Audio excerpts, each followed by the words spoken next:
ఉద్యోగం ఇస్తాడు, ఆరోగ్యం ఇస్తాడు, ఆర్థిక ఇబ్బందులు తొలగిస్తాడు, అప్పుల్లోంచి విడిపించేశాడు.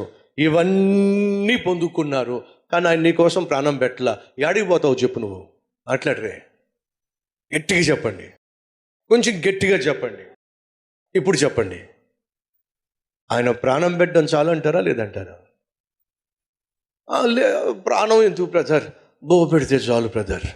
ప్రాణం పెట్టడం ఎందుకు బ్రదర్, నాకున్న అప్పులు తీర్చేస్తే చాలు బ్రదర్. ప్రాణం పెట్టడం ఎందుకు బ్రదర్, నాకు 2-3 పెళ్ళిళ్ళు చేస్తే చాలు బ్రదర్. అడుగుతున్నా సహోదరి సహోదరులు, ఆయన ఒకవేళ నీ కోసం ప్రాణమే పెట్టకుండా నువ్వు అడిగిన ప్రతీదీ దేవుడు నీకు అనుగ్రహించాడు అనుకుందా, కానీ నువ్వు చేసిన పాపాల నిమిత్తం చచ్చిపోయిన తర్వాత అడిగిపోతావు, నువ్వు నరకానికి పోతావు. ఇది తీసి పక్కన పెట్టండి.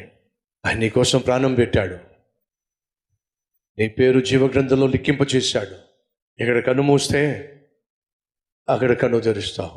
ఇది కావాలా లేక అది కావాలా చెప్పండి. మళ్ళా చెప్తున్నా, దేవుడు తనను తాను నీకు ఇవ్వకుండా ఈ లోకంలో ఏది ఇచ్చినా సరే చివరికి అది అంతం ఏమిటి? నరకం. ఈ లోకంలో ఏమి ఇవ్వకపోయినా దేవుడు నీకు నాకు రక్షణ ఇస్తే చివరి అంతం ఏమిటి? పరలోకం. ఇది మన మైండ్లో ఫిక్స్ కావాలి, మన నరనరాల్లో జీర్ణించుకుపోవాలి. సైతాను ఎప్పుడు ఏది వచ్చి నిన్ను శోధించినా నువ్వు ఏం చూపించాలి? శిలువలో వేలాడుతున్నా క్రీస్తును చూపించు, అది నాకు చాలు. అంతకంటే నా కోసం ఏం చేయాలి? ఈ కష్టాలు, ఈ శ్రమలు, ఈ బాధలు కొంచెము కాలం మాత్రమే. సంగమా, ఇది మైండ్లో పెట్టుకోండి.